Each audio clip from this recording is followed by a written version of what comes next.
Hi, this is Delegate Patrick Hope, and I want to welcome you back to my weekly updates of the General Assembly's legislative session. This week was Budget Week here at the Capitol, where each chamber passed similar versions of the budget for the next fiscal year. The House of Delegates and State Senate are now preparing to reconcile their differences over the revenues available and how to best spend them.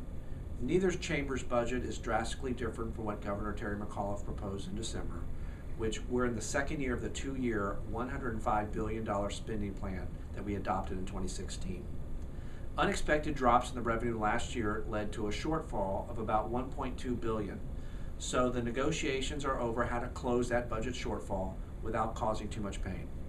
The Senate voted unanimously on their budget that includes an additional $31 million in revenues the state hopes to collect next year from delinquent taxpayers through a new amnesty program, as well as raises for teachers and higher education faculty that the House declined to guarantee.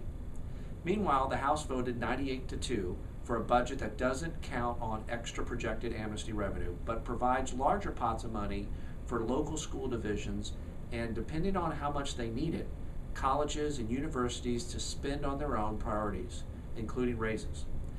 The two budgets adopted share common goals, which is why I voted for it. First, they each restore a 3% pay raise for state employees that was promised and lost last year because of the projected $1.5 billion revenue shortfall.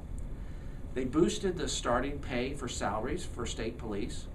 We also raised salaries 2% for sheriff's deputies and other state-supported local employees. And finally, we expand services for Virginians with mental illness and substance abuse addictions. Budget leaders in both chambers also agree they will not count on additional revenues from tax collections this year, even though revenues collected through January will be announced next week and are expected to be ahead of projections. But probably one of the worst amendments that passed in the House version was language stating that no funding should pay for abortions except otherwise required by law. Taxpayer funding of abortion through Medicaid already is prohibited except in cases of rape, incest, or endangerment of the mother. But this amendment would specifically prohibit funding for abortions in cases of fetal impairment or disability.